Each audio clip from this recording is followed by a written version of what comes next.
Good afternoon.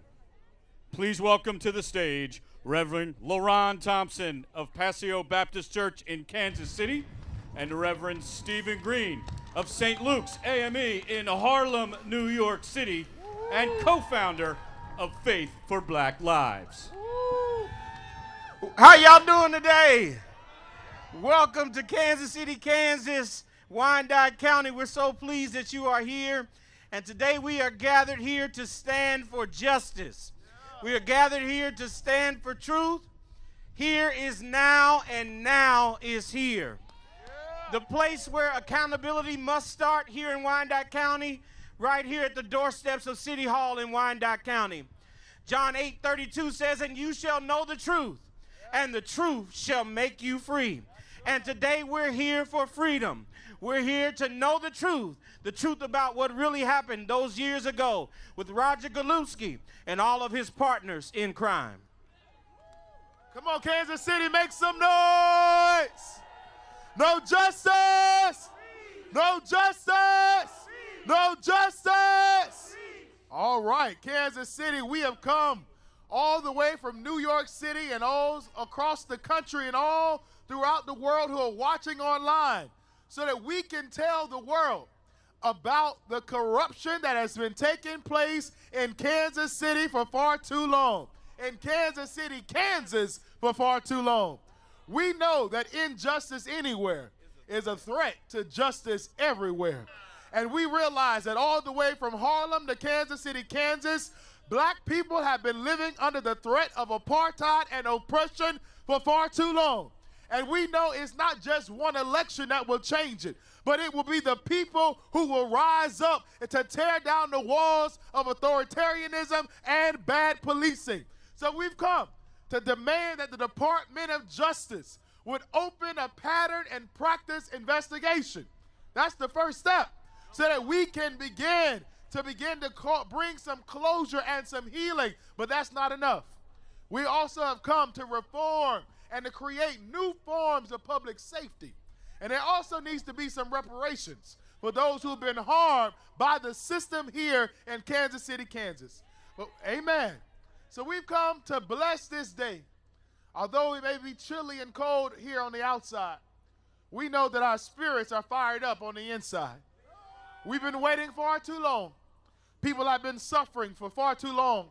And we've come to raise our voices and to sound the alarm. So if you would just pause for a moment of silence as we remember those who've been impacted, those who've been silenced, those who've been held behind bars, those who've been victimized by systems of bad policing. We speak their names. We remember their sacrifices.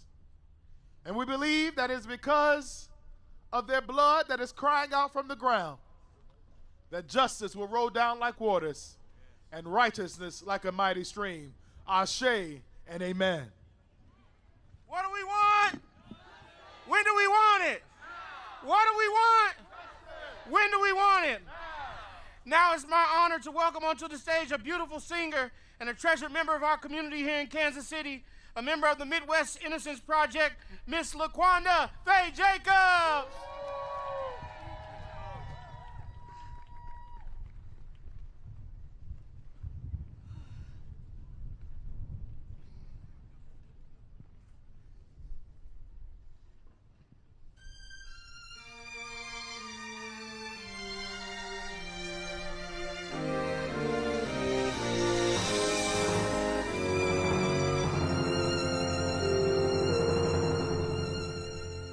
I was born by the river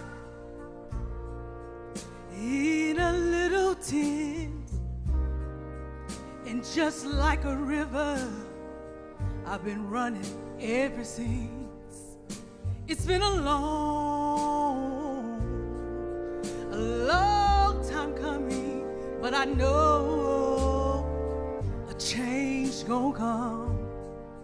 Oh, yes, it will. It's been too hard living, but I'm not afraid to die. 'cause I know what's up there beyond those skies. It's been a long, long, long time coming, but I know a change will come. Oh, yes, it will. I go to the movies and I go downtown. They say, "Hey girl, why you hang around?" It's been a long time coming, but I know a change will come. Oh, yes, it will. Then I go to my sisters. I said, "Sisters, help me please." But she winds up knocking me back down on my knees. Oh, there were times that I thought I could last for long, but now y'all, we're able to carry on. It's been a long time coming, but I know a change gonna come. Oh, yes, it will. A change is about to come, y'all.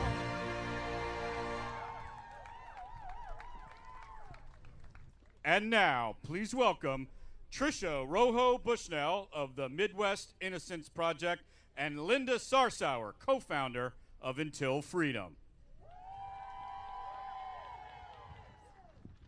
What up, Kansas City, Kansas? How you doing today? I'm gonna try to lighten up my New York accent just a little bit. I am deeply honored and humbled to be here today. Again, my name is Linda Sarsauer, and I'm one of the co-founders of Until Freedom, and you will meet many of my partners here today on the stage. We just want to be clear about why we're here. We are not from Kansas City, Kansas. We are from New York City. But wherever there is injustice against black people in America, you better believe that we are going to be outside. And especially if that injustice is happening to black women. Black women matter to us. And we know that if we don't fight hard, if we don't come outside, if we don't gather in the ways that we are gathering here today, more corrupt police officers will continue to do their jobs and get paid by our taxpayer dollars. And so we're here to say to the Kansas City Police Department, this is just the beginning. We just brought a few friends this time. But next time, if you don't get your act together and don't hold these cops accountable, we are going to bring other folks from across this country here, and we will make hell and raise hell in Kansas City, Kansas, with some of the warriors that have been on this ground.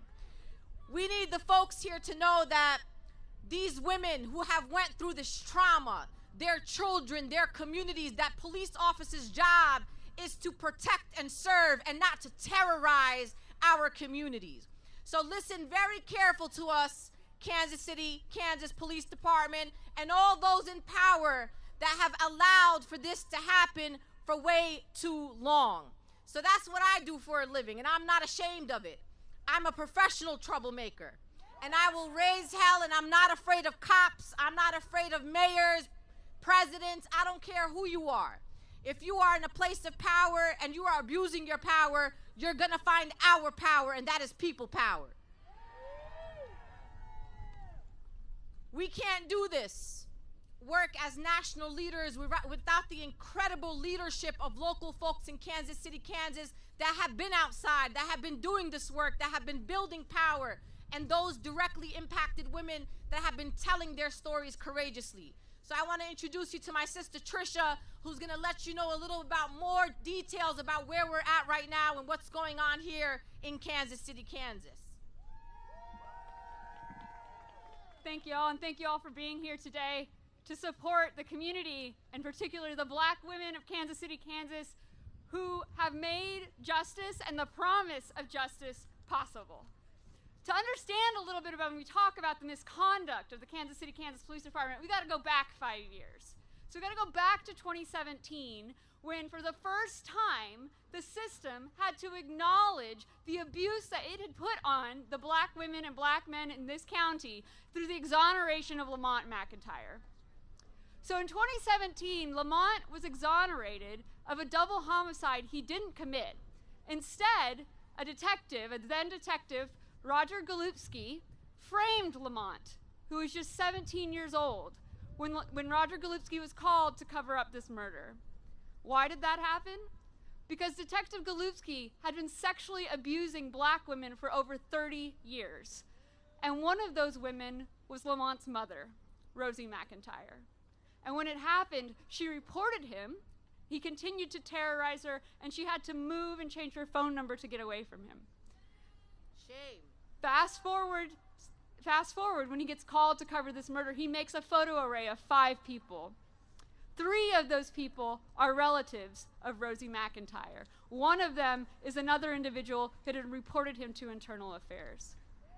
He didn't care who he got, and who he got was Lamont McIntyre. 23 years later, the brave women of Wyandotte County came forward to talk about their experiences and to explain it to the court and anyone who would listen about why Lamont McIntyre should be free.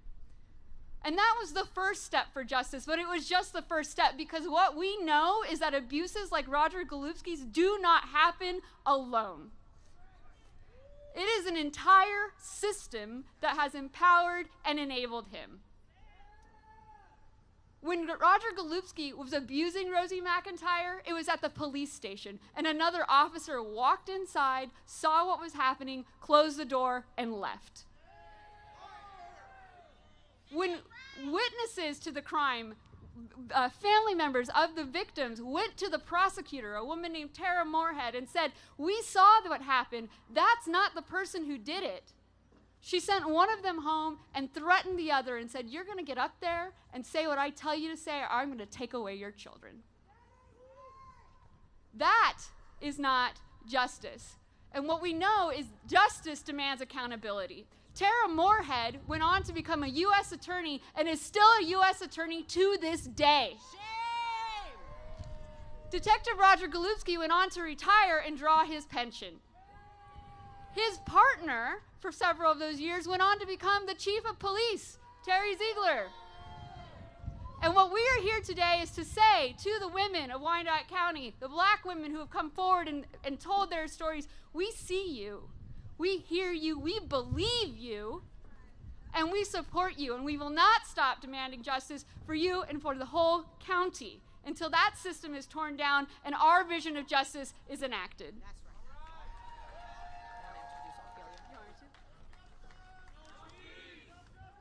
No peace! No peace!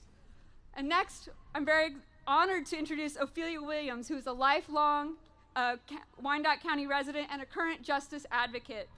Today, Ophelia bravely uses her voice to share her experience as a survivor of sexual assault from Detective Roger Golubski. And she's here to demand justice for all of Wyandotte County.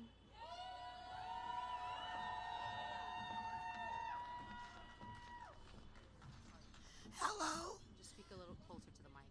I'm Ophelia Williams, and I just want to say I'm a victim of Roger Golubski, rape victim. And at the same time, he arrested 3 of my young boys at 13 and the twins at 14. He let the 13 come back home, and he talked to the twins and convinced them that one of y'all did this murder, and if one say he did, then he would get less time. And went to the next one. But make a long story short, they both been in jail since they been 14.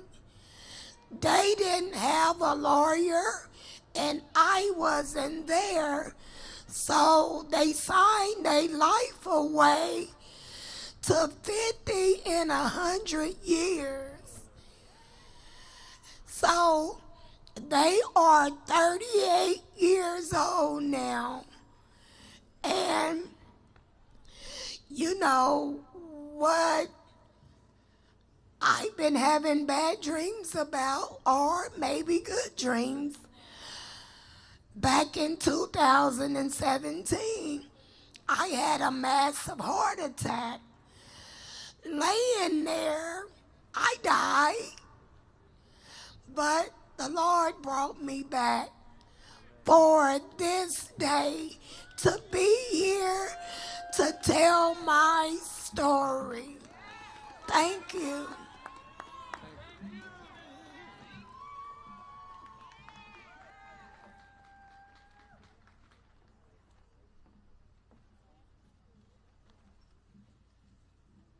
Lord have mercy. Folks, please give it up one more time for Ophelia Williams. It takes a lot for directly impacted folks to come on stages like this and share these dramatic and traumatic experiences. And so we want Miss Ophelia to know that we got your back and that we need you here because we want you to watch justice happen because you deserve nothing less than justice. In order to do this work, we need all people. People of different faith backgrounds, people of no faith. We need people who have compassion and empathy. But we do know that those who lead in religious institutions have an obligation to be outside. Because whether you are Christian, Muslim, Jewish, Buddhist, whatever faith you follow, I know that justice is at its core, love is at its core, and compassion is at its core. So I want to introduce to you a dear friend here in Kansas, Reverend Dr. Bobby L. Love Sr. Reverend Love is the pastor of the Second Baptist Church of Olathe, where he has served for 31 years. He's a native of Liberal, Kansas. He presently serves in the cabinet in the Missionary Baptist Convention of Kansas as the General Secretary and Chief of Staff. Give it up for Reverend Love.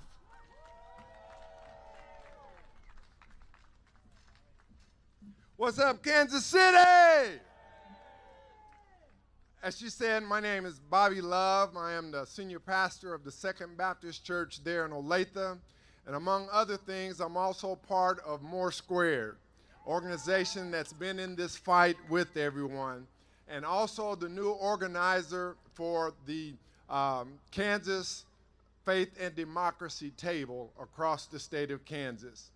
And brothers and sisters, as we stand here today, I come to stand to say that this day, for such a time as this, for over 30-some odd years, this place in this county has been affected by a defiant Goliath spirit.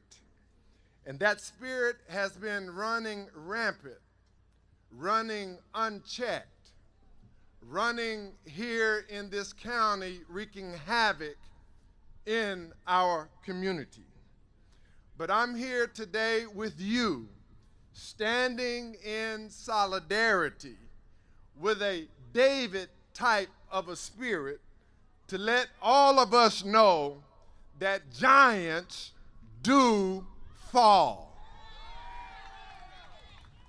My scripture tells me in 1 Samuel chapter 17, and if I got any Bible scholars here, you know the story all too well, that there was a giant wreaking havoc in the land.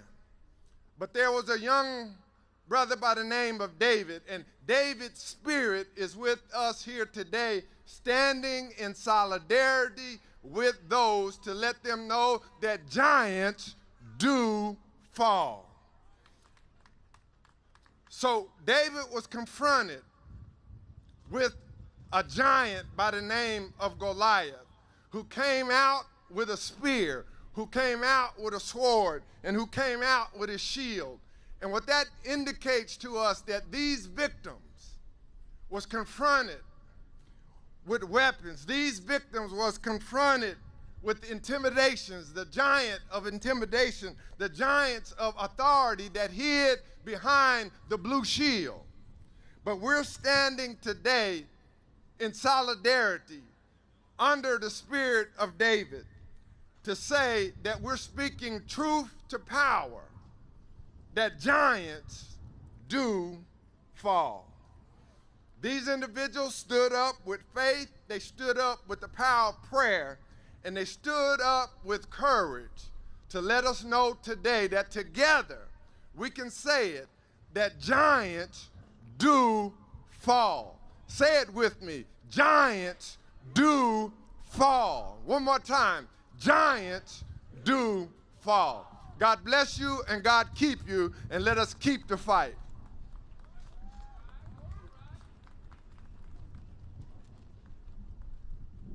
Thank you. Thank you, Dr. Love.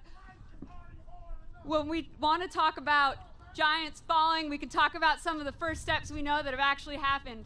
Starting in September and again this Monday, Roger Golubski was indicted with federal charges and connections to the sexual assaults that he has committed.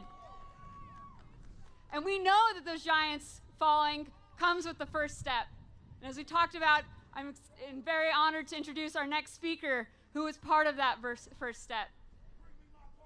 My dear friend, Lamont McIntyre, is an exoneree, advocate, and businessman, and he's here to speak with you today after serving 23 years wrongfully convicted for a double homicide he did not commit.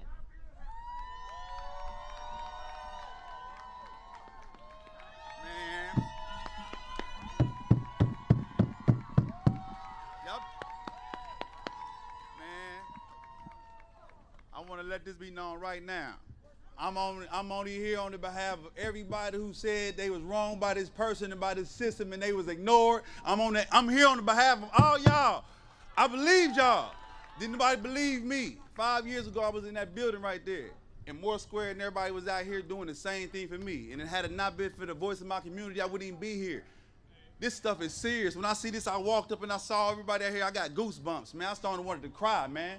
It's people right now that desperately needs help, man. It's been victims out here, been victimized by this same system. It's been placed for the same. Everybody who didn't say anything and speak up when this man was doing what he's doing is just as guilty. Everybody who sit back and watched it, they just as guilty. They're not innocent. They're all guilty. Everybody who was aware of it, everybody who had word of it, everybody who had knowledge of it, they are all just as guilty. Don't ever let that slip up. We got to pay attention to what's in front of us and what's going on and what's happening. This community has been struck. For everybody who's been victimized by this person in this community, I sincerely apologize. I'm sorry. I watched that stuff with my mother. I watched her go through that stuff. It's a horrible thing to watch. I didn't know. I didn't understand it. And I see this, and I'm disgusted by it. I'm here on the behalf of all you victims and all the victims' family and everybody who didn't get justice and feel like you didn't get justice. This is what it looked like. I'm inspired. Man, I love you people, man. Keep pushing the pedal. Keep moving it, man. Justice for Kansas City, Kansas. Let it be known, man. I'm sorry. Be peaceful, y'all.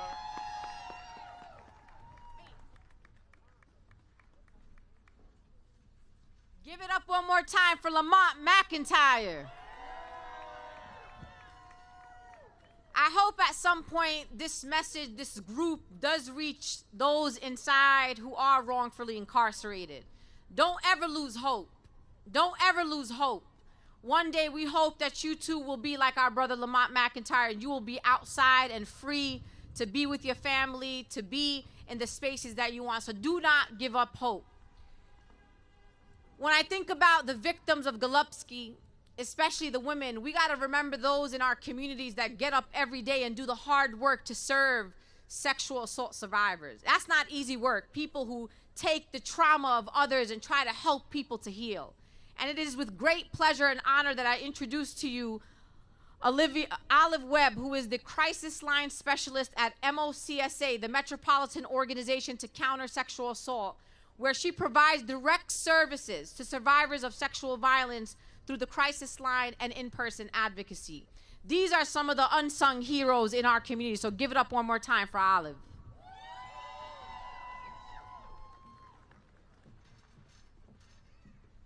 All right. Good afternoon, everybody. So as she said, my name's Olivia Webb. I'm the Crisis Line Specialist at MOXA, which is the Metropolitan Organization to Counter Sexual Assault. We are a local rape crisis agency here in Kansas City. First, I'd just like to say I'm really grateful to see so many faces here. I was born and raised in KCK, so it's just nice to see the community get together for this cause. I'd like to briefly introduce my coworker here with me. This is Brianna. She's been an advocate at MOXA for over a year, and she's an aspiring human rights lawyer. We are here today because at MOXA, our mission is to improve the lives of survivors of sexual violence and to prevent sexual violence within our communities. Brianna and I will be set up at a table right over there on the other side of the Christmas tree to provide emotional support and also to provide anybody with resources who may be impacted by anything that's we kind of talk about today. MOXA offers a variety of resources to anyone who is a survivor in the metro area. It doesn't matter what you look like. It doesn't matter how you identify yourself. It doesn't matter if something happened to you yesterday or 20 years ago. MOXA is here for you. Our services include sexual abuse education and prevention programs for school, community, professional, and service industry settings. We also have counseling services that are for survivors and their significant others, and advocacy, which is my personal favorite because we work for the advocacy department. The advocacy department runs our 24-hour crisis line where we provide support over the phone or also in person, whether that be at a hospital or at a law enforcement agency. The way I typically describe the advocacy department to people is anything that someone now might be dealing with because of what happened to them, MOXA can try to help. Examples of things that we try to help with range from helping someone file for an order of protection, filing for a crime victim's compensation, support during a detective interview, or maybe someone needs to break an apartment lease after assault has happened to them. Whatever the case may be, MOXA is here to help. One thing I've yet to mention is that all of our services are free of cost. We never need to see insurance, a credit card, anything of that nature. People who have experienced violence should not have to pay a cent in order to receive the help that they need. And at MOXA, we stand by that. If you are interested in learning more, if you are needing support today, or if you may just want some brochures and stickers, feel free to find us over there at our table. Thank you.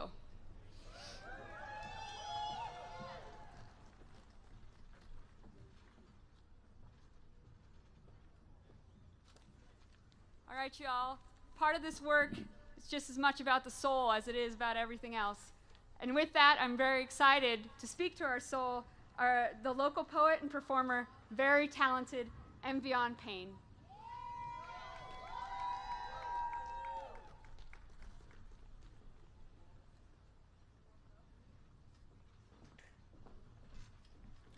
Good afternoon, everybody. My name is Wyandotte Payne. I am a spoken word artist and activist from Kansas City, Missouri. I'm here today to let y'all know that despite what it may look like, Kansas City, Missouri does have love for Kansas City, Kansas. And your fight is our fight. I'm gonna share a poem with y'all and then I'll get out your hair. In America, they want us to believe that all lives matter. And they do, unless you are poor or sick or displaced, or until they don't, or rather you're too dark, which is to say too African, to claim pure-blooded American ancestry. Then in that case, here in America, we say Black lives matter, unless you're gay or trans or a woman. In that case, in America, you can be mother, martyr, marauded, murdered, missing, still milk carton missing, but they will not miss you. They will not mourn you. They will not march or make murals in your name, will not even mention you or your name like men in America. In this place, they will treat your vagina like a black hole, hungry for hands and your humanity, suitable only for sucking your memory into a forgettable oblivion. In America, they will not media frenzy for you, will not release multiple amber alerts for those who are amber-hued, will consider online-only activism enough for you. They will not cover your casket with concern or consternation, will not hashtag at your grave, will not give a damn that there are worse fates for you than the grave. Here in America, we will say to the world, bring back our girls,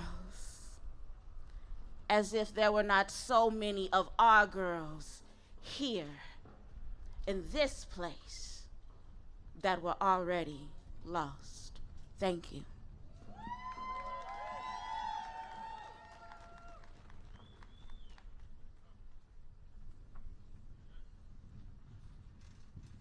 Give it up one more time for our sister and beyond. We as national leaders have had the incredible honor to meet so many incredible local leaders, both from the Kansas City, Kansas side and the Kansas City, Missouri side. And I'm going to echo that the folks from Kansas City, Missouri got your back a whole 100%. And one of those brothers that I'm going to introduce to you, an incredible organizer who was part of the team that helped to make this happen, is our dear brother Ricky Kidd, who's also someone who has survived 23 years of wrongful incarceration. He is an author, a public speaker, a justice advocate, and just someone with such a beautiful, positive spirit even after all that he endured. So please give it up for Ricky Kidd.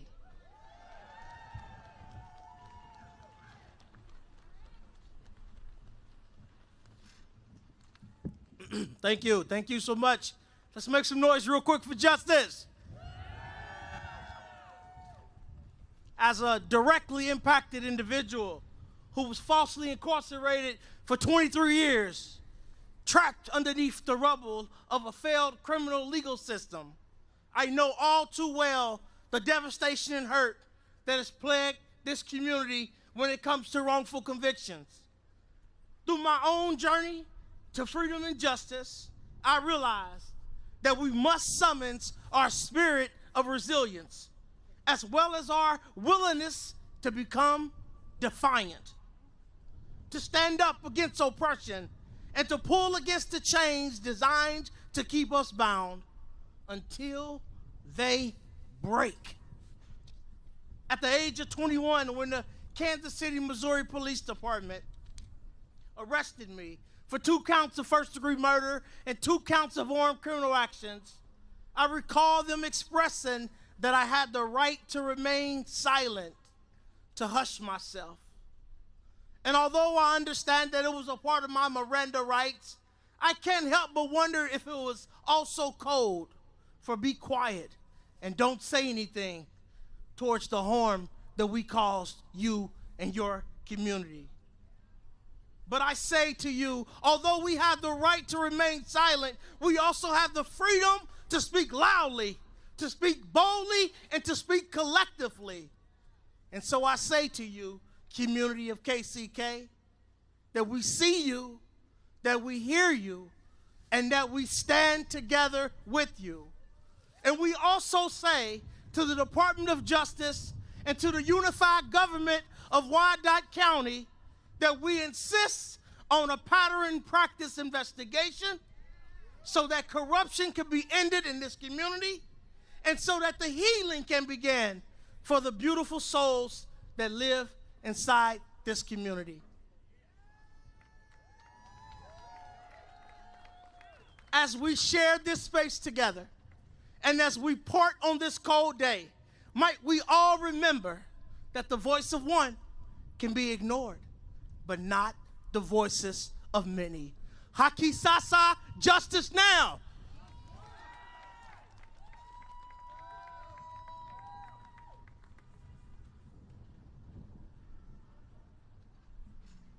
Thank you, Ricky.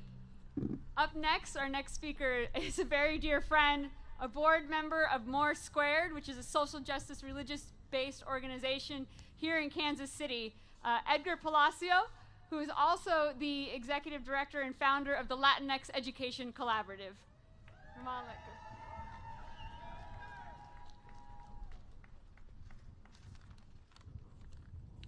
Buenas tardes. Buenas tardes. As Trisha said, my name is Edgar Palacios, founder of the Latinx Education Collaborative and of an organization called Revolución Educativa, where we work on educational equity. And I'm also a proud board member of More Squared. One more shout out for More Squared. The Metro Organization for Racial and Economic Equity. I want to give a brief history of our involvement as More Squared. In 2018, on the heels of a black woman cadet filing a lawsuit against the unified government, alleging that she was raped by an academy instructor, Chief Terry Ziegler fired her for reporting the rapes. More Squared made these demands. Fire Chief Ziegler, and he retired on the heels of these public demands. Indict Golubski, in this year that has happened. Create a hotline for citizens to report abuse, and the DA established one with the Conviction Integrity Unit, and we demanded an outside investigation of KCKPD. That demand escalated when we joined with Midwest Innocence Project, the National Innocence Project, and Team Rock, formally requesting a Department of Justice pattern and practice investigation. It is the only demand yet to be fulfilled from these early demands. We need the Department of Justice more than ever. To know that these things have happened, and to know that there has been no formal investigation conducted, no formal reconciliation with the community, no changes in the patterns and the practices that allowed for these atrocities, that is shameful.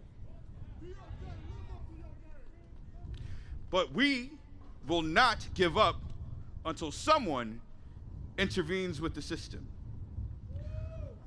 Over the past 5 years, More Squared has knocked on thousands of doors, called thousands of neighbors, and delivered thousands of postcards in Wyandotte County.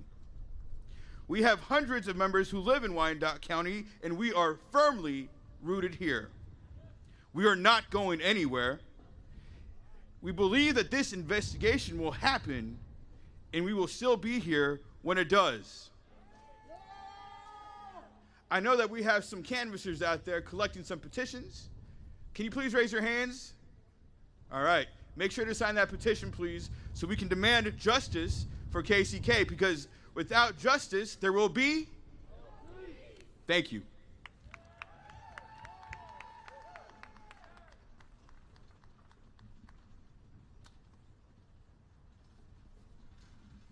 Give it up one more time for Edgar and More Squared.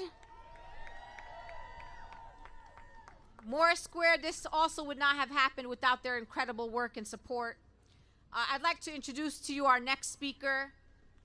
She's my sister. I've been organizing with her for over a decade. She's a national leader and the current executive director and co-president of the Gathering for Justice, which is an organization founded by the legendary Harry Belafonte. Carmen Perez Jordan has been working in the areas of criminal justice and racial justice for her entire adult life, and we are so happy that she is here with us today. So give it up for Carmen Perez Jordan.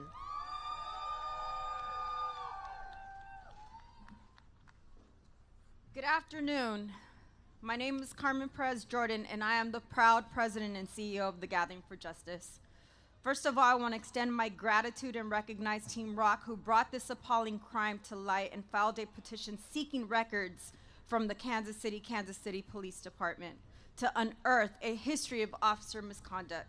I too want to acknowledge all of the victims, as well as Lamont McIntyre, who was here earlier speaking, and his mother Rosie, who alleged in a lawsuit that former police detective Roger Golubski framed Lamont for a double homicide in 1994. We stand in solidarity with you, brother.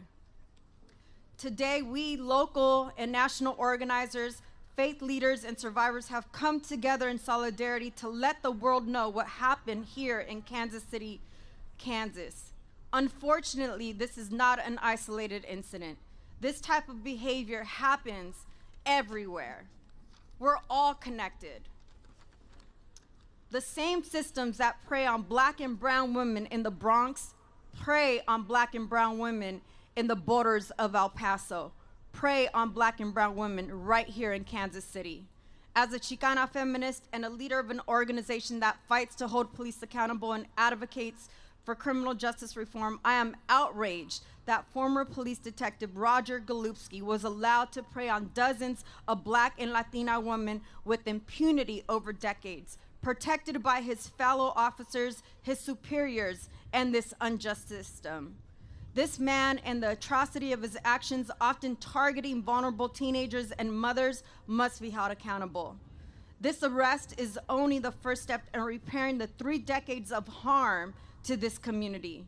Civil rights groups have repeatedly asked for investigations into the department, which protected and shielded these crimes. Woo, it's chilly out here, huh? I'm really trying to go as fast as I can, everybody.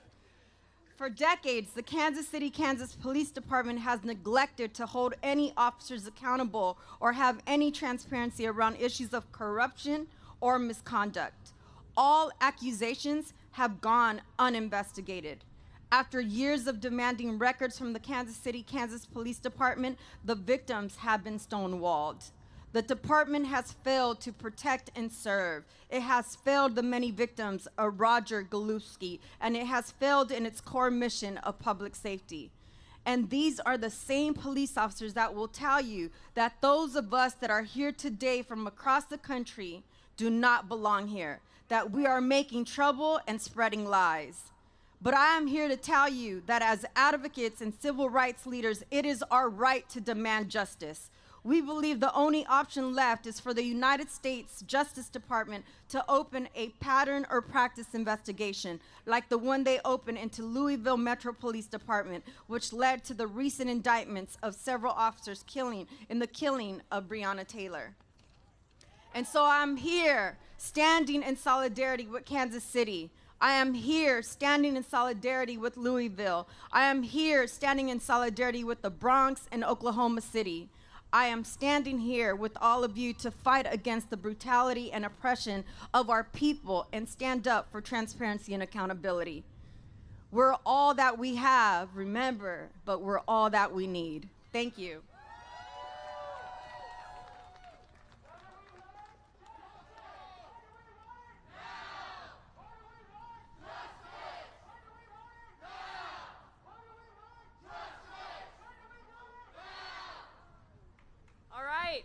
Well, let's keep that energy up for our next speaker, the Reverend Dr. Nakia Smith Robert. She is the founder of Abolitionist Sanctuary, a nonprofit organization and faith-based abolitionist movement.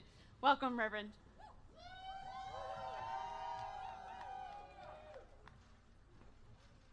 What's up, Kansas City? When I say Kansas, you say city. Kansas, Kansas. When I say city, you say strong. City, city. Yeah. And that's exactly what you are. Strong. Strong against the injustices, strong against excessive force and corrupt police, strong against the inequities. You're strong. And so I'm standing here today to affirm you and to stand with you in solidarity. I'm from Harlem, New York. And it wasn't too long ago where I stood to rep my city. And 5 young men who were wrongfully convicted. The Central Park 5, now the exonerated 5. I live next door to them, and so I know what it feels like when these injustices ravage our community. I know what it feels like when society always wants to see us as guilty bodies. I know what it feels like when black women are always perceived as deviant. I know what it feels like when we are seen as unworthy of injustice. I know what it feels like. know what it feels like not to be believed. But I encourage you to believe the people who are closest to the injustices. Believe the people who are the most vulnerable. Believe the people who are the least of these. And most importantly, believe the black women. I grew up to a single poor black mother. And I know as a mother myself, there isn't anything that we wouldn't do for our children. And this man took advantage of the loyalty of a black woman to her family. A black mother who would go to any length, even if it means breaking the law, even if it means to conceding to indignities to protect the safety of their family. This is the beast. He is the monster. And we have to cut that injustices right where it is, and it cannot perpetuate any longer. Now is the time. Enough is enough. We won't be quiet anymore. You will hear us roar. You will hear us rise. You will hear us stand up and say, no justice, no justice, no peace. Thank you. Give it up one more time for Dr. Nakia Roberts. Listen, folks, it's cold out here. And I want to remind you that any time that there has been justice, it hasn't been because everybody got up or because everybody spoke. It's because of a determined few. And you decided today to be here. I want you to think about that you decided to be here. Others decided not to be here, but you decided to be here. We are in gratitude to all of you, and I hope that very soon we will all get to witness justice together. At the end of this program, it's Thanksgiving next week. And it's a time for families and folks to be together. So we're gonna have some grocery bags of non-perishable items, and even if you don't need it, take it for somebody that needs it. And we got plenty for everybody and then some. Next up, I want to introduce to you a dear brother. Someone who also has seen injustice himself. Wrongfully incarcerated for close to 8 years in New York City. He's one of the most incredible hip-hop artists that this country has ever seen, at least in my opinion. He's also an activist and an organizer, and he is the founder of the Boycott Black Murder campaign. If you are wondering what this was, Black Murder. When you hear oftentimes folks who are unequivocally pro-police will say, why don't you worry about the violence that's happening in black and brown communities? And we want to be unequivocally clear that, yes, we want to cease gun violence in our communities. We work to end gun violence in our communities, to support violence interrupters, and we also want to hold police departments accountable. So guess what? It's not either or, it is and for us. So give it up, Kansas City, Kansas, to my son, the General Lennon.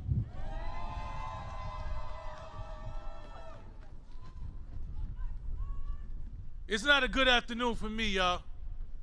I live in New York City and I shouldn't have to be here. I shouldn't have to come across this nation and demand justice for black women. But Dr. Martin Luther King said injustice anywhere is a threat to justice everywhere. So that means if black women are being sexually assaulted in Kansas City, people of good moral standards should be standing up everywhere in this nation. So Malcolm X also said that the black woman is the most disrespected and neglected woman in this world. But that stops today. I declare and decreed that as a black man, I will stand up every time a black woman is violated, anywhere in this nation.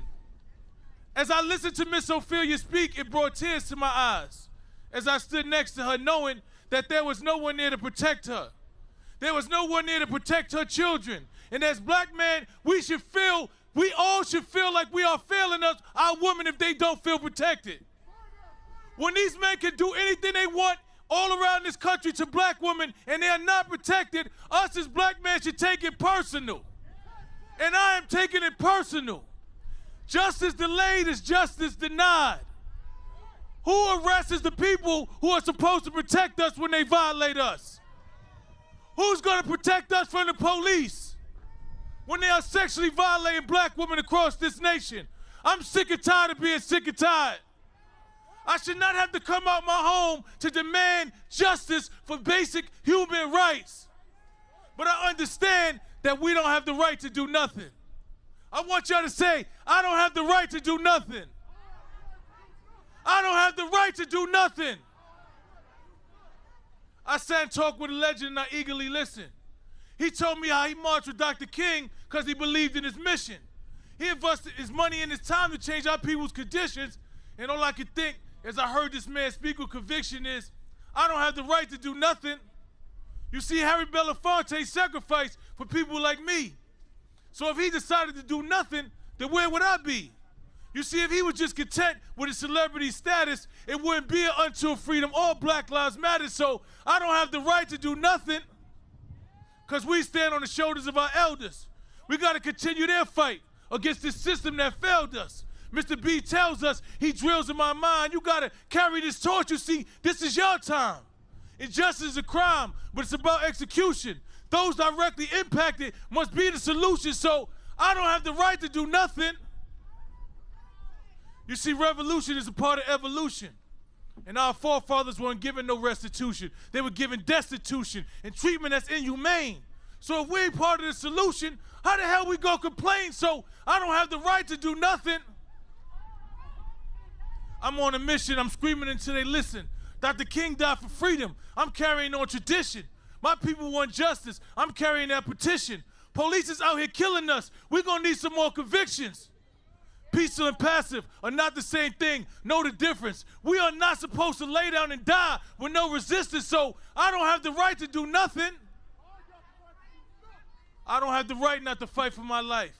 It's a gift from God, so with all of my might, I will protect my freedom, my family, my home.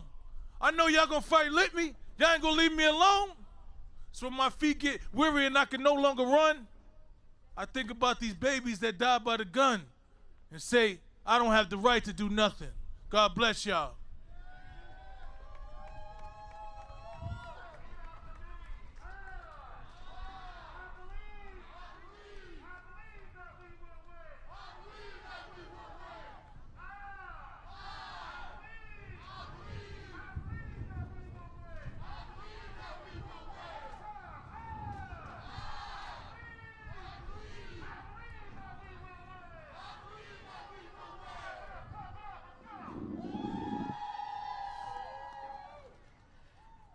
So it takes belief, the belief of the folks who tell us what's happening and standing with them. Today we are here to tell Wyandotte County we are with you, and we are honoring the brave folks who have spoken up. But next up, I want to introduce some of the first folks who said, we believe you. I want to introduce my colleagues Cheryl Pilot and Lindsay Reynolds, who are civil rights attorneys, who represented Lamont McIntyre in his case, who were some of the first people who, when told the atrocities that happened, said, we believe you. And what can we do? How can we lend our voice to make a change? So these two change makers believe in the power of community and are continuing to do everything they can to bring accountability here to Kansas City, Kansas. Ladies?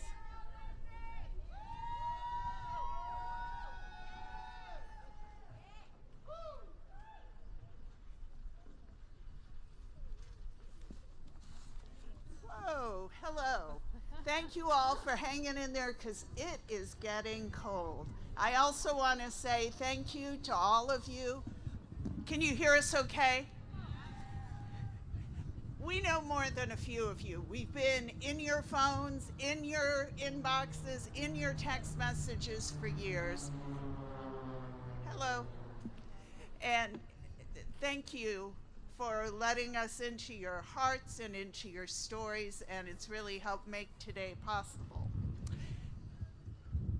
I have a few specific things, we both have a few specific things we want to say, and I want to tell you why I'm feeling a very strong sense we need to set some things straight, because some of the comments that have been coming out of the unified government are that Roger Golubski is ancient history. Who needs to talk about that anymore? That's in the past. It was over years ago. It was a one-off, just a few mistakes. Let's forget about it. Nothing could be less true. Roger Golubski was enabled by a system, and so we're going to talk about that system because that system is still intact. Roger Golubski did not exist in a vacuum. He was part of the system, a system that was supposed to protect citizens from abuse, but did not. His colleagues knew what he was doing, but they did nothing. His supervisors knew what he was doing, but they did nothing. Sworn officers and supervisors saw his exploitation of the vulnerable and turned a blind eye. They protected Golubski, not the community, not those they were sworn to serve. They enabled his wrongdoing, some even joining in his awful deeds. They saw themselves as entitled, and Golubski was the example they followed. They saw that Golubski was promoted, not punished. He was rewarded, not sanctioned. And the department said his record is clean. Golubski became a powerful detective. He was even promoted to captain. He investigated the most serious of cases. But these investigations were corrupted by the use of so-called informants. A former police chief testified in a case we were involved in. He testified, well, we knew he had an informant network, and then here is the clincher. We knew he liked black women, young black women. One supervisor was troubled. He heard his subordinates joking about Golubski's, quote, appetite, end quote, for sexual activity with black women. This supervisor, this brave supervisor, complained up the chain of command. He was unique. He complained to his supervisors, but to his knowledge, nothing was done. A counselor at a domestic violence shelter had contact with Golubski's victims. She tried to report it. Not once, twice. No one called her back. The damage inflicted by Golubski and his colleagues continues. It is not limited to the past. The consequences are very much with us and with this community. Many of those wrongfully convicted during Golubski's tenure remain in prison. There are women who are still suffering with trauma and emotional pain. There are families who lost loved ones and watched as the police department did little to no investigation, leaving the assailants free. And when Golubski would tell the loved ones of the persons who had been murdered that he was working on the case, he would tell them he was working on the case, but then they would just see him cruising the streets looking for more black women to victimize. And the system ground on. And the system that produced a Roger Golubski is also responsible for other harms. It's not just Golubski. There are others who need to be called to account. That is our next task. Be with us, folks. Be with us. It is our pleasure to introduce two of our friends, Star Cooper and Michelle Hooks. We've known Star and Michelle for a while. They are directly impacted individuals, and the most striking thing about both of them, from the moment we met them, they both came forward, of course, looking to address their own situations, but even more than that, they both said, I want to help other people who've been through this. And when you are dealing with something as painful as what they have been dealing with, that is an incredibly generous thing to say. And they have both made themselves available to lawyers, to people, activists, anyone working on this. They are here to help all of us. So please give a warm welcome to Star Cooper and Michelle Hooks.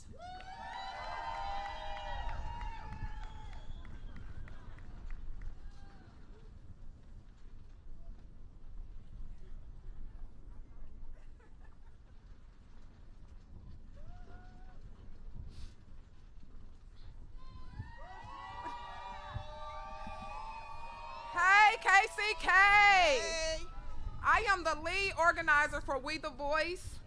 I'm Star Cooper. My mother was involved over here. She was killed when I was 1 year old. And what Golubski did do was take my mother away from me, but one thing he didn't know, that she birthed a fighter. And I will not stop fighting until each one of us get the answers, get the justice, and the peace that we need from what this Kansas City, Kansas police officer did to our families. Not only that, he's not the only one that needs to be investigated. Everybody connected to this needs to be investigated. Everybody, even the medical examiner, some of these funeral homes, everybody that was connected to Roger Golubski needs to be behind the bars, and they need to suffer like most of these families suffered. And I will not stop fighting until each one of them is convicted on what they did to each one of our families. Hi, everyone. You got it. You got it.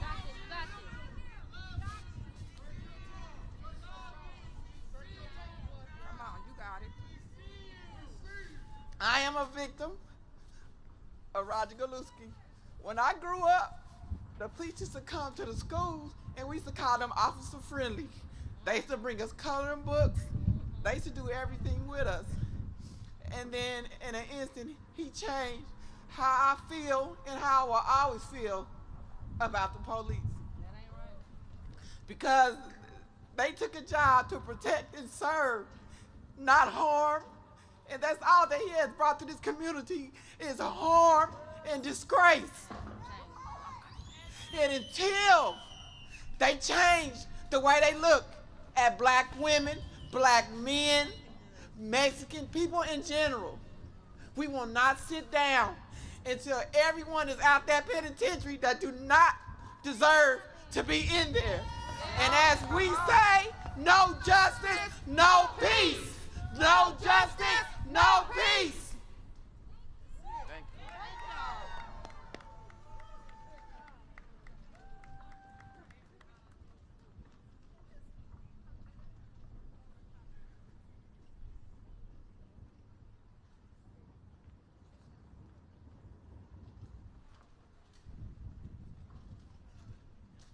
Give it up again for Star and Michelle, please.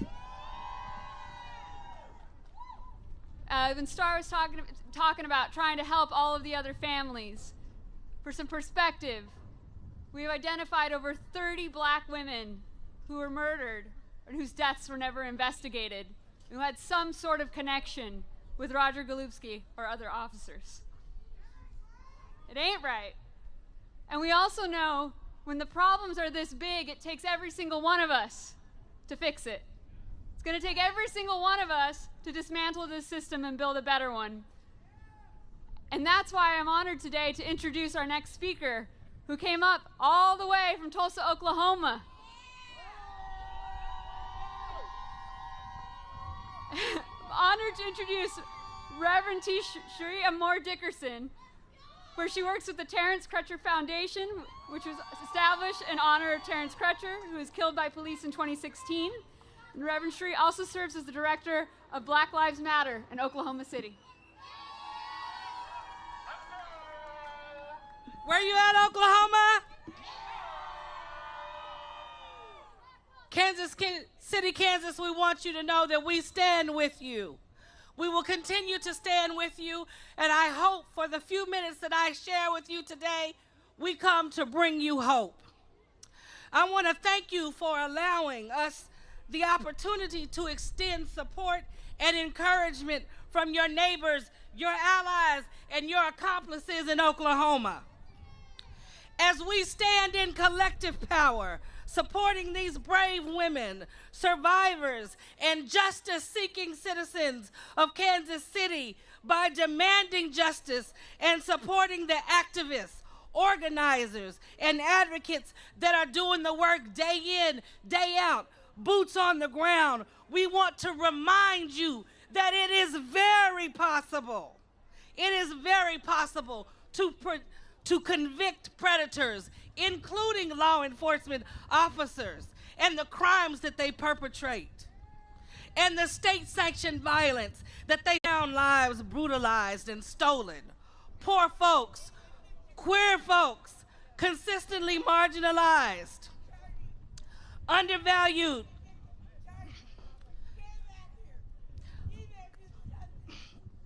and considered disposable in this society. And I remind you, all of this is happening on stolen land.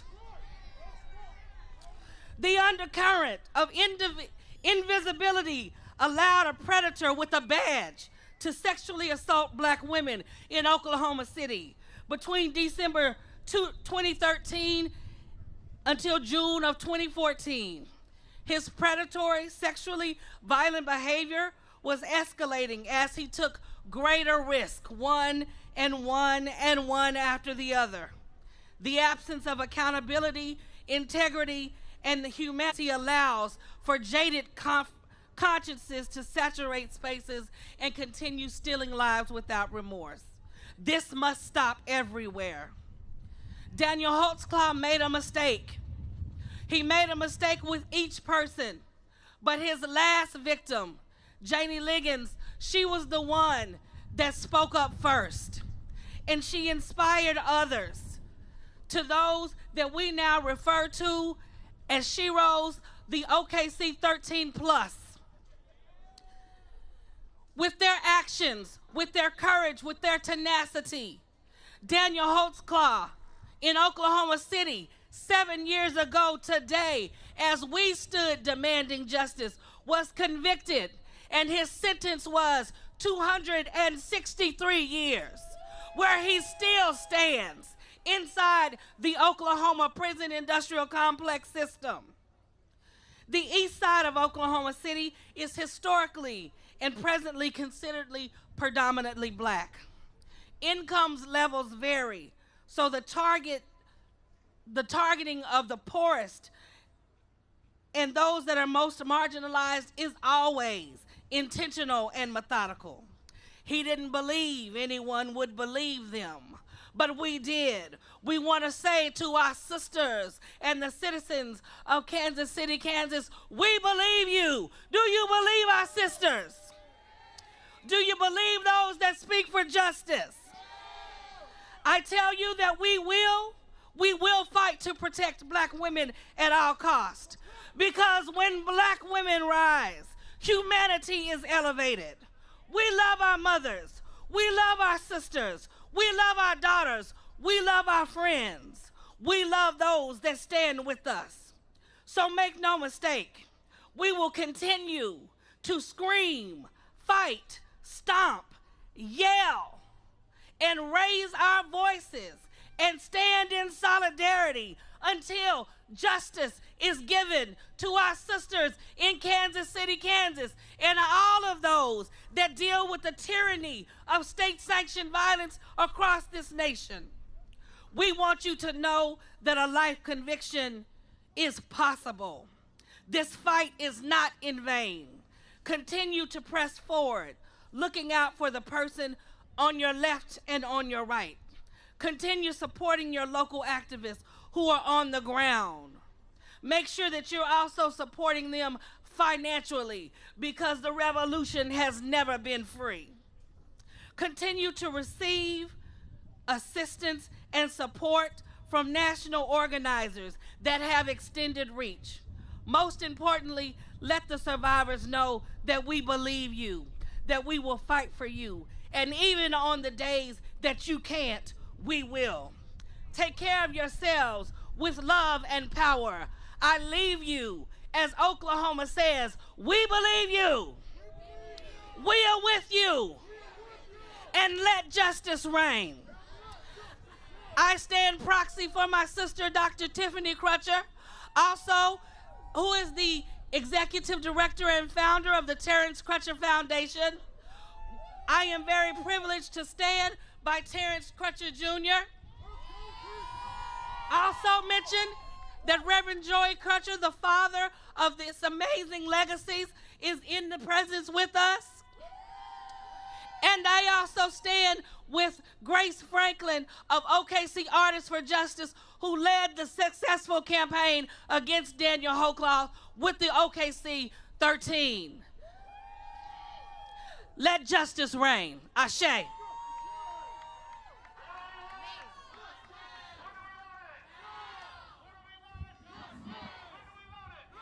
That's right.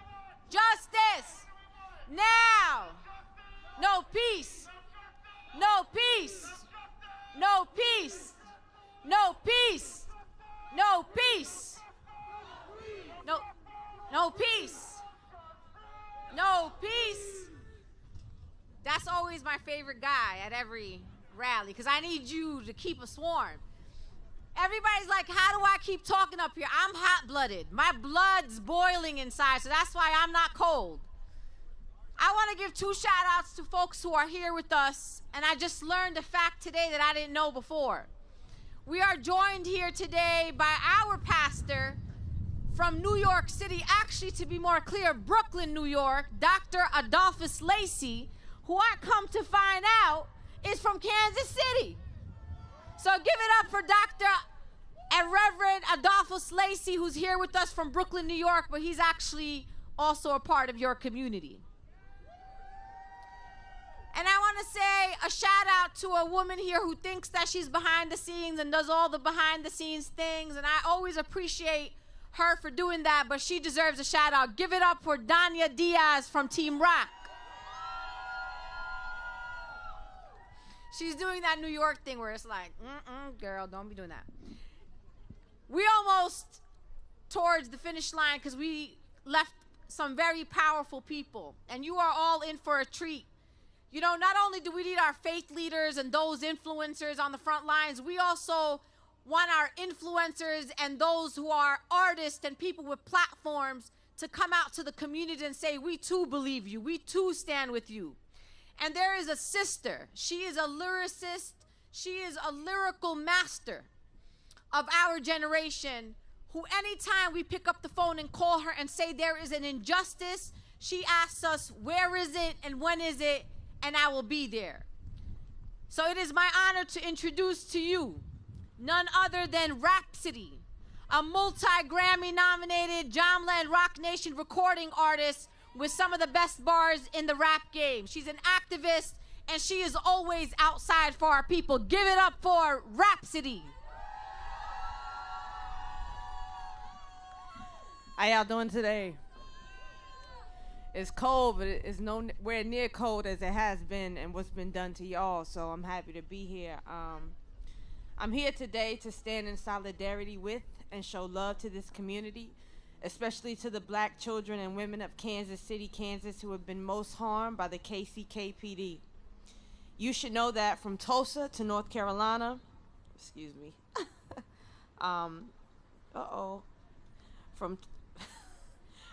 yeah, my phone's stuck. From Tulsa to North Carolina, you know, we here to support you. I was utterly disgusted and outraged at the stories that I've heard, and to know that they've been going on for 30 plus years, and that a lot of families have not received justice. So I'm happy to be here to support you.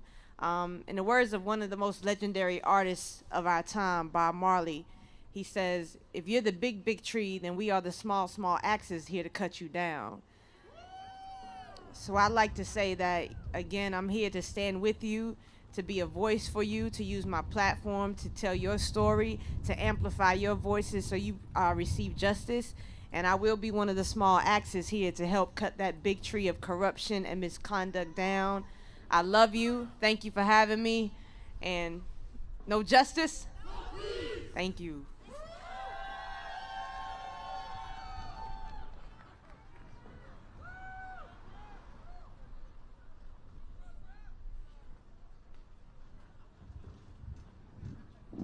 All right, y'all.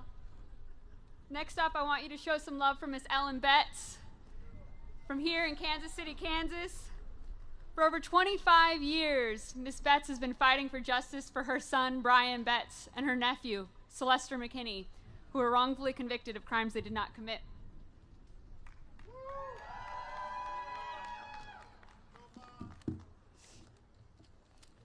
Good afternoon. To God be the glory. To God be the glory. My name is Ellen Betts. My son Brian Betts and Celeste McKinney, my nephew, were wrongfully accused, put on trial and convicted of first-degree murder in 1998. The prosecutor, Dan Cahill, along with Detective Golubski and other KCK detectives, coerced and intimidated witnesses for a conviction. Golubski was directly related to the victim and knowingly told the victim's family about evidence involving the case.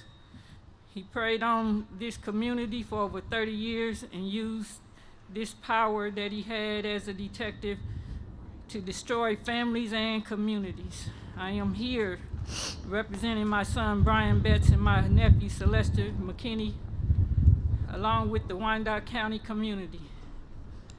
The recent evidentiary hearing on October 24th and 25th revealed the continuous corruption of the KCK Police Department and the DA's office. There is a quote that says, the only thing necessary for the triumph of evil is that good men do nothing. We are here. We are the good people. Mark Dupree, the DA, stated in his testimony that a case must not just raise an eyebrow, it must have facts. Brian Betts, my son, is represented by attorney Kevin Shepard in Topeka. Sarah Swain, attorney for Celeste McKinney in Lawrence, Kansas. The burden of proof is on the two attorneys to present the facts. They have presented evidence, they have presented facts, they have presented the truth. And myself and others, we thank God for these two attorneys that are fighting and show courage and are being brave for representing Brian and Celeste. Mark Dupree stated in his testimony that a case must not just raise an eyebrow, it must have facts. Sarah Swain and Kevin Shepard, the attorneys, they raised the facts, they produced evidence, along with the truth. We have people here today that can tell you about this case. It has not just raised their eyebrow. They have produced evidence, they have produced facts, and they have produced the truth. So that's what these two attorneys that have represented Brian Betts and Celeste McKinney have done. Here's a fact. Since Mark Dupree is stating that a case must do more than just raise an eyebrow, how about bad Detective Golubski abusing his power of authority by exploiting young black girls and women, showing his hatred of people in the black community in Wyandotte County, by raping young girls, murdering young girls and women. I want to give thanks right now to the federal indictments and the people that have shown their expertise in bringing down this bad detective and all his foul corruptness. And what about the people that have helped him? They need to be brought accountable for all their wrongdoing. And as we're asking Judge Sumby to be one of these good men that will fight against evil and evil principalities, be a just judge, and grant Brian Betts, my son, and my nephew, Sylvester McKinney, my nephew, a new trial based on the evidence and based on facts. As Henry Wadsworth Longfellow quoted, the wheels of justice grind slowly, but we got the hope, we got the faith. God is there. We're talking about the wheels of justice of God in this fight. This fight is not just ours, it's of God, and he's made all these revelations come through, all these wrongdoings of these bad KCKPD and the monster that Roger Golubski is. So again, I thank God for the attorneys, Sarah Swain and Kevin Shepard, helping Brian Betts and Sylvester McKinney. And we just here to speak out on all the wrongdoing. All the wrongdoings of the KCKPD throughout the years. This battle is not ours, it's God. And thank God for the working through these attorneys, working through all the federal investigations and the federal personnel that are showing the courageous efforts to bring down these bad, corrupt policemen here in KCK and bring down and put Roger Golubski where he belongs, in jail for the rest of his life. Thank God.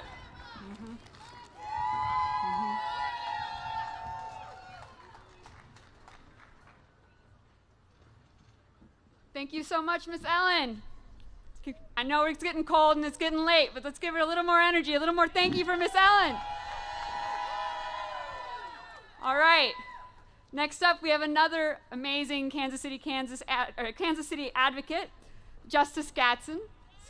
Miss Justice wears many hats in the community. She is the co-vice president of the Midwest Region for National Lawyers Guild and the founder and director of Real Justice Network, a Black and Indigenous survivor-led reproductive justice organization. Thank you, Tricia. Disrespected, unprotected, and neglected. Decades after Malcolm's words, they still ring true, as evidenced by this police department's actions as well as their inaction. Marginalized genders have been the recipients of cruelty and extreme abuse at the hands of those in power. To Black and Indigenous, people of color, to marginalized genders, to my sisters, to my aunties, cousins, mamas, grandmothers, we have lived our lives under the veil, under the cloak of secrecy, always having been subject to the whims of white boys in this country. We've been fighting off prying hands all our lives in varying degrees. From the moments the physical bodies of our foreparents were stolen and brought to this land, we had to fight. We had to fight the slavers and their friends. We had to fight the medical exploitation of our bodies. We had to fight, all the while being extremely marginalized, dealing with racism and systemic oppression, and carrying the weight of this world on our shoulders, literally still saving the lives of every damn body. Come on, y'all. As a leader in the reproductive justice space, I'm here to tell you that the sexual exploitation and trauma that happened to Rosie, Star's mama, and our other siblings in Kansas is a reproductive justice issue. And the criminalization of Rosie's children is most definitely a reproductive justice issue. You see, reproductive justice isn't just about having a choice or some access to care that we need. It's also about being able to birth children and raise them in a safe environment, free from harm, free from societal neglect and reckless abandonment, and free from predators like Roger Golubski. We're ready for a change. Not just here in Kansas, but all across the country. Because see, in Kansas City, Missouri, just across the river, they don't listen to us. We had a woman they found in Excelsior Springs. People reporting, we got somebody taking black women off the street, and they don't listen to us. So today we fight back. Today we say no more. Your reign of terror over the black community is over. Today we stand tall in the face of all the lies to discredit black women, mages, my trans women, all the lies to convince you and even us that we aren't worthy of love, of care, and protection. I want all of our survivors to know we believe you. We trust you. We love you. And my goodness, we got you. So today, we taking our power. We denounce anything that stands in the way of our healing. And yes, we're going to fight like hell to make Golubski and all of them regret the day they even had a thought to harm any of us. And what I want to leave you with is that black women, black mages, we deserve your support. We deserve your love.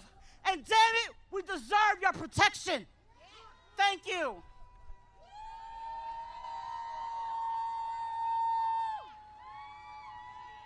If there was ever anyone who had a perfect name, give it up one more time for justice. We're almost there, folks, I promise you.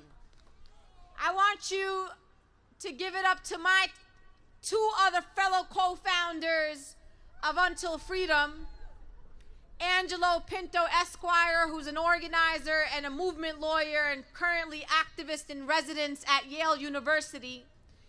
And of course, she needs no introduction, our dear sister, Tamika D. Mallory, author of State of Emergency, and one of the best organizers and civil rights leaders of our generation. Give it up one more time for Angelo Pinto Esquire and Tamika D. Mallory. Right. No justice! No justice! No justice!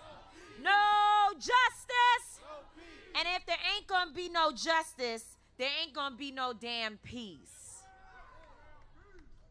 I want to thank all of you for braving this chilly weather to be here today, because a people who will come out in the cold to fight for justice are determined people who will not back down.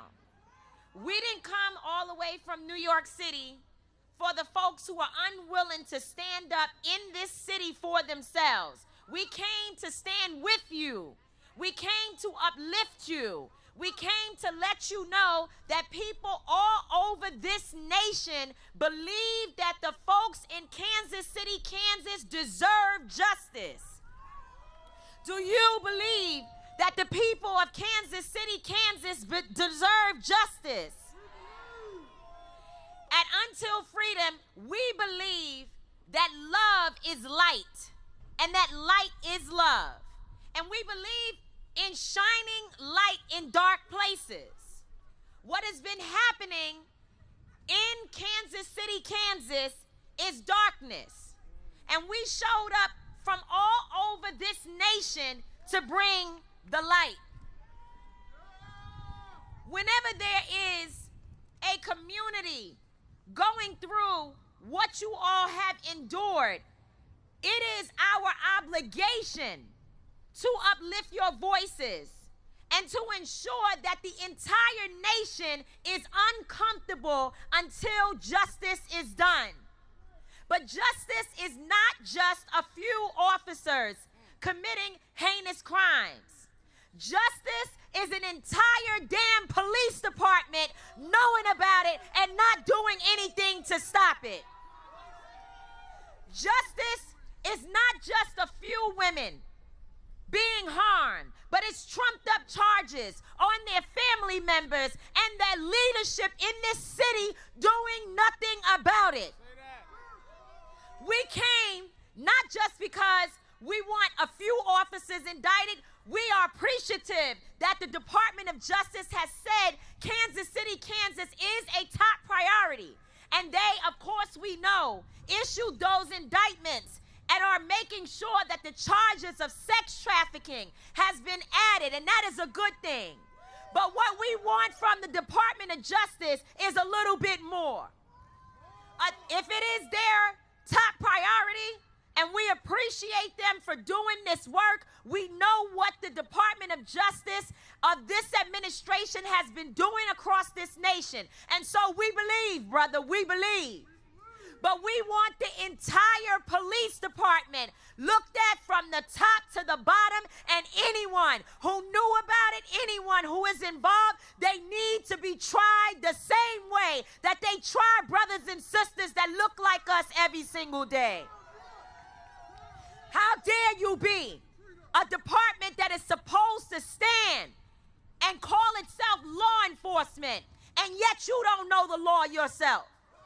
How dare they be a mayor in a city and city council members who sit in these buildings and do nothing to protect the people who pay the taxes that pay your salary?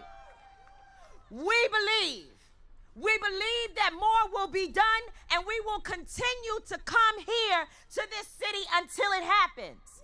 Now, I read this quote. It's cold, so I got to get it open. Y'all got to give me a second. Thank you very much. The quote says, "Only when we are brave enough to explore the darkness will we discover the infinite power of our light." And I already told you that light is love. So don't let them make you feel like you should be quiet. You love this city so much that you would challenge it and put forth its darkness so that there can be light for our children and for generations to come.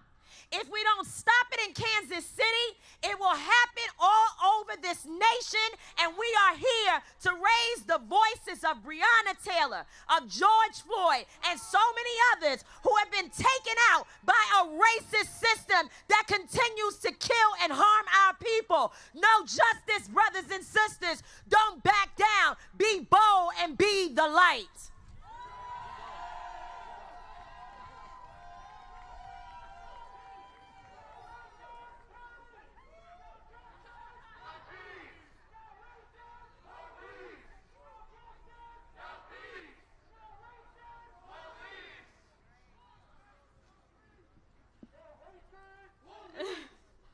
All right, y'all, we're getting to the end of our program today. And finally, to lead us today in benediction, please welcome Reverend Steve Barnes, pastor at Grace Chapel, AME. I know it's cold out here, right? Amen, but it's colder in that building sometimes. James chapter 4, verse 17 says, "Those of you who know the good you should do but don't do it is sin for them." So let's go to the Lord in prayer. Almighty and everlasting God, creator of the entire universe. Lord, there's corruption everywhere, not just in this city, but in this country, in this world. Lord, we just ask right now that you allow all of our lights to shine so that the darkness can run like roaches. Lord, we also ask that you empower those victims. We lift them up in prayer, Lord, because they have had their power stolen. So, Lord, we ask that you re-empower them, strengthen them, build domes of protection around them, that nothing can harm them. Not only the victims that have already been victimized, but those in the present and those in the future, because until this is over, there will still be more victims. So, Lord, we just ask that you will correct this mess, fix it right now, bring those to justice that are unjust, and fix these systems of oppression, Lord, because they are people doing wrong when they know they should do good. It is sin for them. Lord, we thank you in advance for already answering these prayers, knowing that it is done, it is done, it is done. In the mighty name of Jesus Christ, Ashe. Ashe. Give it up for Reverend Barnes, folks. All right. You all have been troopers. Like Sister Tamika said, we will be back and back and back until we see for ourselves that everyone who has been involved in the harm and terrorization of the Kansas City community by the KCK Police Department is brought to justice. And these rallies happen, or these events happen, because there are people who sit on Zooms and go in meetings and do the work behind the scenes, and we want to make sure that we thank them all. So we want to give it up to Team Rock, who helped put this all together, the United Justice Coalition, the Midwest Innocence Project, More Squared, Morgan Pilati LLC, the Real Justice Network, the ACLU Kansas, the Metropolitan Organization to Counter Sexual Assault, Faith for Black Lives, the Gathering for Justice, the Terrence Crutcher Foundation, the Abolitionist Sanctuary, the Ad Hoc Group Against Crime, Woke Vote, We the Voice, Vocatios, the Spiritual Sister Circle, Cultivating Love LLC, KC Community Bail Fund, and of course, my people at Until Freedom. And of course, we also want to thank all of you. We want to thank all of you for being here today, but also for keeping to using your voice. Because today is just one day, and we are not done. That's right. We are not done, folks. So, as I said earlier before, there is a yellow truck behind you, the Penske truck right there. We have some volunteers and folks who are by the truck, and we got plenty. So before you all leave and be safe and go home to those that love you, pass by that truck, take some groceries, even if you don't need them.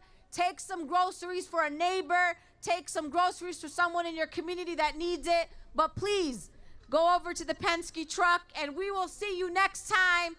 Until freedom and until justice.